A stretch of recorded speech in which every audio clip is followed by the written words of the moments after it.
So we go to the planning commissioner and Joe Mueller. Rick, the planning commission met 2 days ago or 2 nights ago, and the main topic was a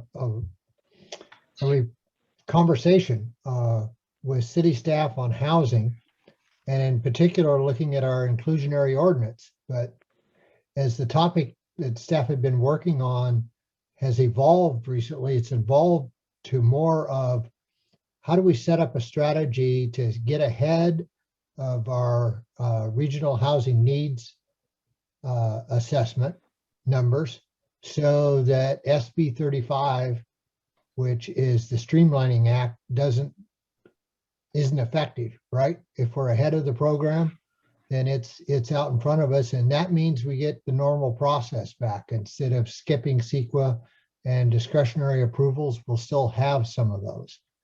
And so the conversation was about how do we solve that particular problem, get ahead of it. I think where we ended up was something that said, look, we need to put a program together that will be ongoing with the housing cycle. And I think everybody I recognize on here, or most of the people I recognize are familiar with the 8-year housing cycle that we go through every 8 years, and we're getting ready to come up on a new one. The challenge in the housing cycle is always the extremely low and very low. And to give you a little context, and some of you may have heard these new numbers, sorry about that, but in April, we got new numbers from HCD. A median income family of 4 can make $151,300 and still be affordable. Okay. A single individual can make $105,900 in the county and be affordable. And if you happen to have a really large family of 8 and be in the moderate category, you're almost $240,000. But the problem has been getting extremely low and very low. It's the two lowest ones. Extremely low, you only make 30% of that. So for a family of 4, that'd be just under $50,000. The very low would be just about $83,000 for a family of 4. And in those categories, it's mostly rental. It's not for sale, but we still have to meet the numbers. And so the long conversation was about how we meet them. And in those areas, in the extremely low and very low, what has happened over the years, well, up until we lost the RDA, right? We had money for affordable housing because 20% of that increment was devoted to affordable housing. We lost that revenue source for the city's match to match with community grants to get it. So the main core of the problem is how are we going to raise enough money to be able to do it? It's a very important conversation to get more local control back under the current rules as they are. And it's going to be an ongoing conversation. We had a good discussion about how we could do it and what avenues we could take, because the inclusionary housing ordinance does have an in lieu fee that we could use, which would be part of it, but that's probably not enough, right? We're probably going to have other ways to get money too. So it's just the beginning of the conversation, but it's one that's going to be moving on very quickly because we have to get ready for the new housing cycle. And if there's more information, I'll give you a little piece of information. If you're a renter, if you're renting in Morgan Hill, 37% of the Morgan Hill households spend more than 30% of their income on rent. If you're spending more than 30%, you're considering house or cost burdened, right? See that right? Yeah. 51% of rental households, just looking at the rentals, spend more than 30% on their rent. So it's an important need, an important topic, and a lot of people fall into those affordable categories. So that was the bulk of our meeting. Other than that, I'm open to questions. Oh, and I'll reiterate for the for the city staff, there is a whole series of housing virtual meetings going on in preparation for the housing cycle. And so, you know, I think it's very important to the business community, especially to look at or be aware of these programs and what problems we're facing so that we can generate residential units that the lower income people that live in Morgan Hill can afford.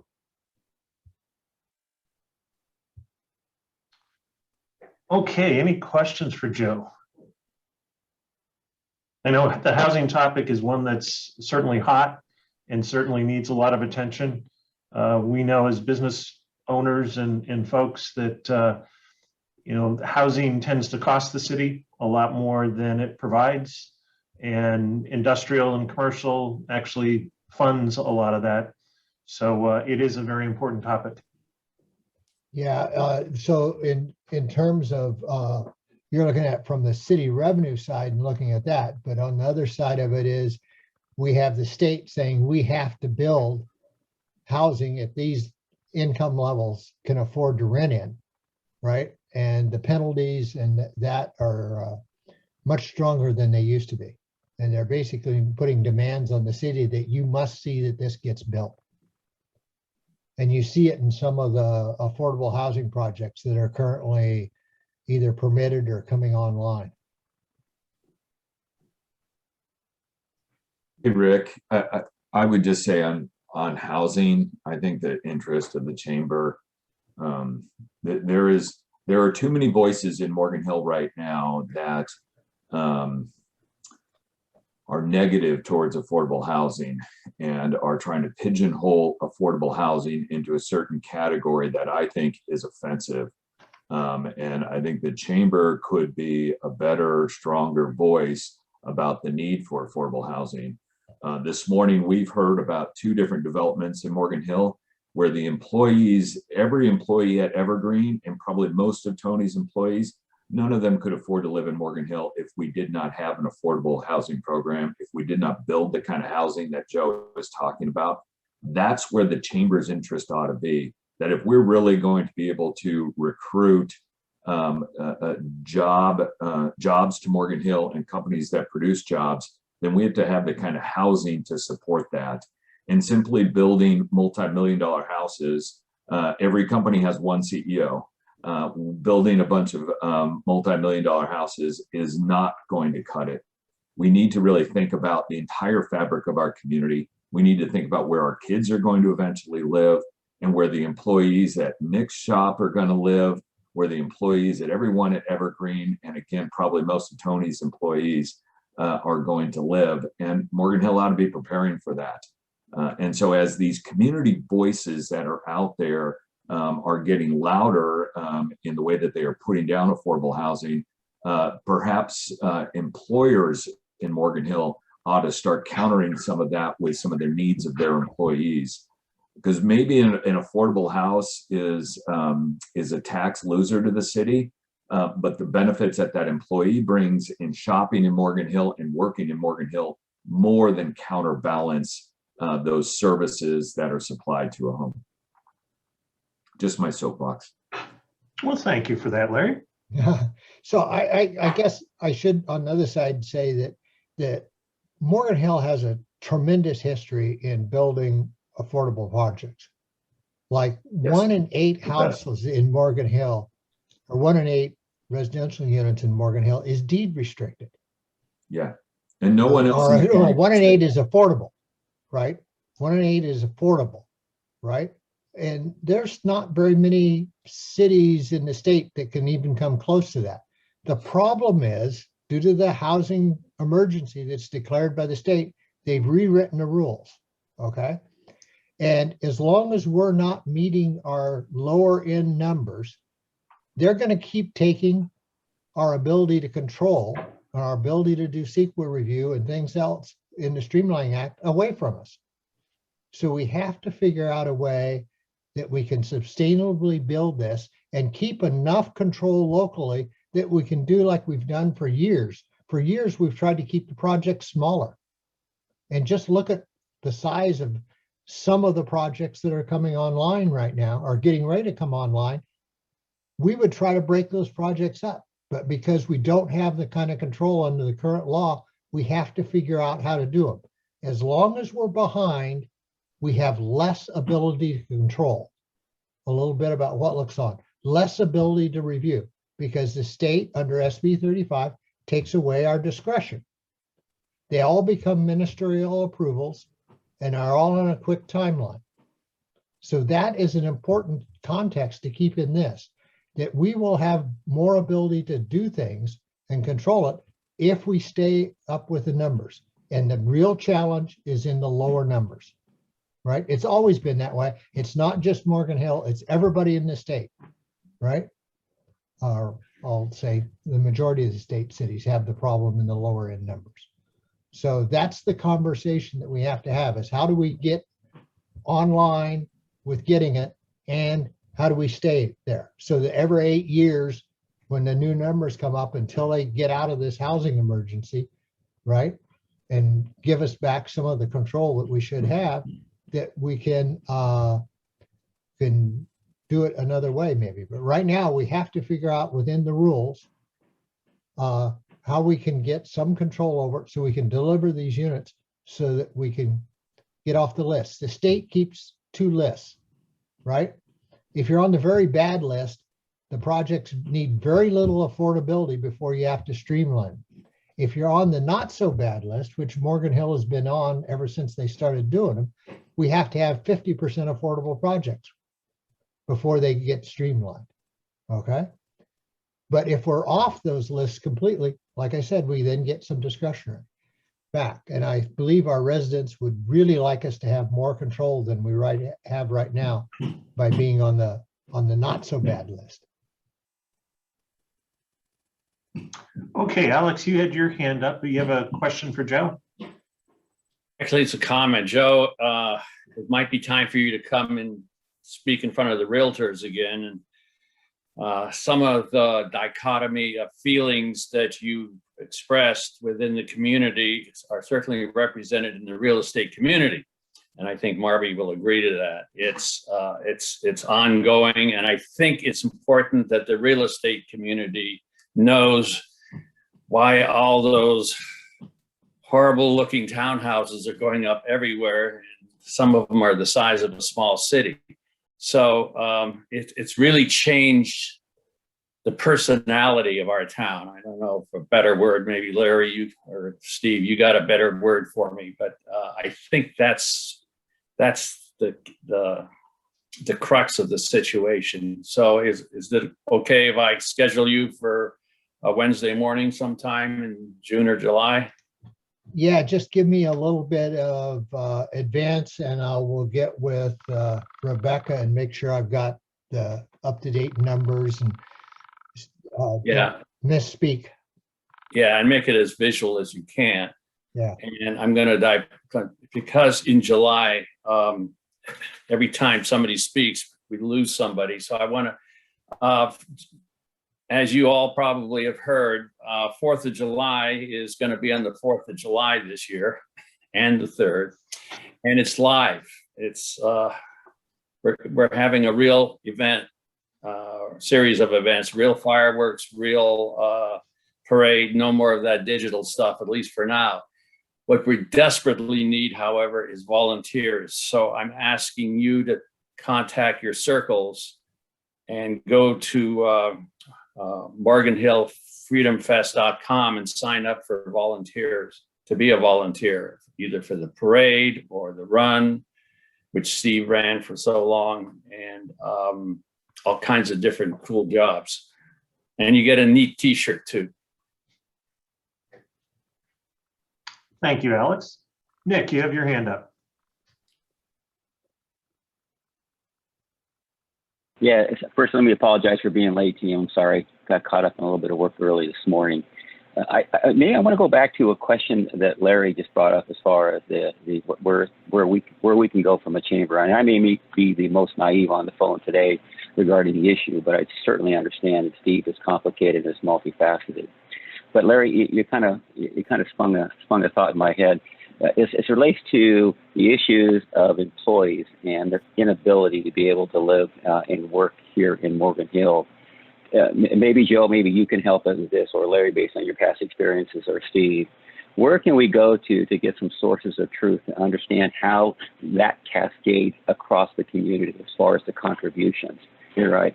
So if we have an employee that now can afford to rent a house or rent a apartment here, that cascading event as far as bringing vibrancy back into the community, as far as what they do, what they purchase, where they go, et cetera. Are there sources from maybe an urban planning perspective that we can encapsulate what that looks like? And that helps inform the message, Larry, that I think that you're driving towards to the greater community, because it's not just having someone live in, say, a single house and what that really means. It's more importantly, what do they do with their life, and how does that contribute to the overall vibrancy of our community as a whole. But again, probably being the most naive on the phone, what sources could we go to understand how that cascades across the community if we can have a greater percent of individuals that both live and work here in the area? So it's kind of an open question, but it really kind of sparked the thought, Larry, when you were kind of speaking towards that. Yeah, Nick, it's a good question. I would hope that, between Edith's team and the housing team, they would have some of that. Now, I don't know that they're going to have specific numbers for Morgan Hill, but I am sure that ULL and maybe even Spur and some of the other organizations that talk about building communities have that kind of information in more general terms, not specific to Morgan Hill, of course, but in more general terms about tax base and what a family, what a homeowner, what a renter means to a community. Yeah, we could reach out and see where Edith points us to try to gather some of that information. Because I just think that would be a great way to be able to inform the community to have a stronger foundation, not only of the issues, but the contributions, either the pluses or the deltas of what it really means to go in that direction. Because as we all understand, we're going to go in that direction one way or the other because of the issues at large and the state of law. So it's just something that potentially, as we start to take a look at what we can contribute back from a chamber perspective, some of that is just really great information so people can be much more informed and to make better decisions on. Yeah, good point. Mm-hmm. Yeah, an interesting thought as we're talking about this, ParaMed has about 450 employees, a lot of them direct labor folks. One of these developments is going in right across the corner from us. It'd be interesting to have employees walk across the street rather than driving anywhere. I mean, that would be fantastic. Yeah. Sully, you've got your hand up.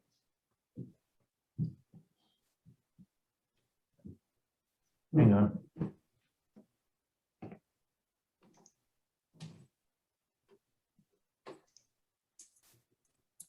There you go. Thanks, Rick. Yeah. Appreciate it. You're welcome. The particular one that Rick is talking about is 249 units, which is coming right kitty corner to Pyramid and right on my street, Taylor, which is a cul-de-sac. And those units are going to be facing the houses. The latest house that was built in the neighborhood was built about 3 years ago. And it's right at the cul-de-sac across from the units, which is about 50 feet. 4 houses on my block have already gone up for sale. One's already been sold. The houses were originally built, almost 30 years ago. Mine was the second house built in the neighborhood. The house across the street was sold about 5 months ago, and the new owners came in without any knowledge whatsoever that this program was going in. So I believe that there's unintended consequences of this happening to our community and to all communities across the state. That's going to disrupt the fabric of the community about the people that have been here for years and disrupt their neighborhood, because people are going to park on my street. There's no blockage for that. The other one to think about is the one on Monterey Highway, which is 69 units, I believe, with no parking at all.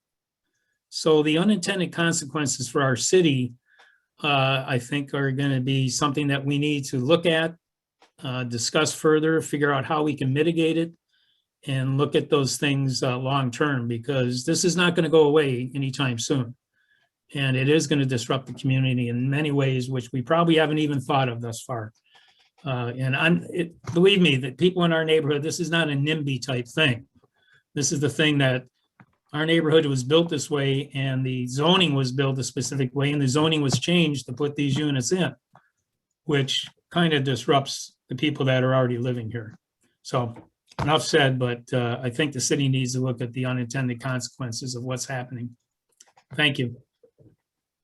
Okay, Larry, I think I can answer your question or partially answer it.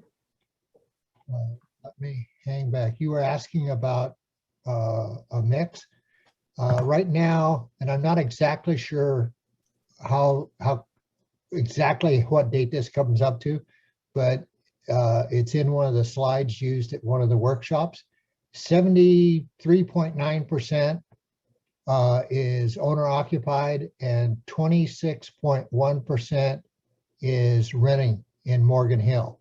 Santa Clara County, the numbers are 56.4% owner occupied, 43.6% rented, and the Bay Area is 56.1% owner occupied and just under 44% renter occupied.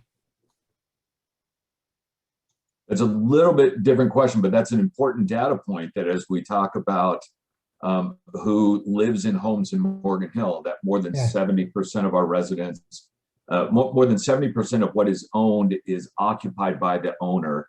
So, you know, we hear these negative comments about renters and things like that, that's not really the case in Morgan Hill. But the point that I put in the chat is that the general plan calls for roughly 70% of homes built in Morgan Hill to be single family homes and 30% to be these townhouses or multifamily homes. And that's been the mix, you know, for the decades that I was on the council, many general plan updates we went through, we always stood strong to that, that was sort of the mix of Morgan Hill. I think we hear a lot more about townhouses because maybe there's more development of them. But like I said in the chat, we're finally doing the infill kinds of development that we've been wanting to do for so long to preserve the agricultural areas on our outskirts, to preserve the foothills. And the issue that I see out there is when we do infill development, we see it. We drive by it every day. It's on our commute corridors. And so it's more noticeable to us. When we're building out on Santa Teresa and Watsonville, we don't see it every day, so we don't complain about it. But at the end of the day, we're losing open space. We're losing agriculture when we're building out there. So we've said for years, we've got to do infill development. And that just brings these kinds of community complaints about it. And we just have to understand that that's really what's going on with that. But if we're staying true to that 70-30 split about what's being built out there, and maybe with these new developments, we're going to, you know, that percentage is going to change slightly. But that's what the general plan calls for. And hopefully we're staying as close as we can to that. Yeah, I think in terms of current construction, we're seeing more townhomes than single family. I recently looked at Brillo Ranch. It's got a half a dozen units still for sale. Of the 240 some homes in that thing, all but a half a dozen are sold. Yeah. Right. And the other thing that happens is we've got a different set of builders than we had 10 years ago or 15 years ago or 20 years ago. 10 years ago, we had mostly local guys, you know, the Jim Schillings and the Dick Olivers and the Rocky Garcias and a half a dozen other names that I could think of that were doing the building. Now we have some larger builders coming in, including D.R. Horton, which is one of the largest builders in the United States. When they go into a project and build it, it gets built now. Now, the RDCS could taper that a little bit. It could pace it, but we don't have the RDCS right now. So some of these bigger projects are going to go up, and they're going to go up fairly quickly, which is going to also set off, I think, some alarm bells for the community. Because I think in the last year, we were one of the fastest growing cities in the state, and we're probably going to stay that way for a little bit. Just because we don't have the ability to pace it. Okay, thank you. It's a good discussion. We've got about 5 minutes left. Alex, would you want to give an update on the Open Space Authority? Sure, I'd love to. Thank you.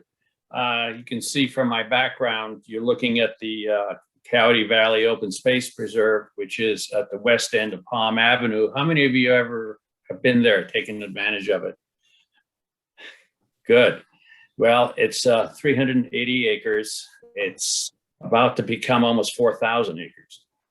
So we've closed recently on the Tilton Ranch, the Baird Ranch, and the Davidson Ranch. So basically, if you look north from anywhere in Morgan Hill on the west side, and you see where the houses end and the open space begins, that is now Open Space Authority land.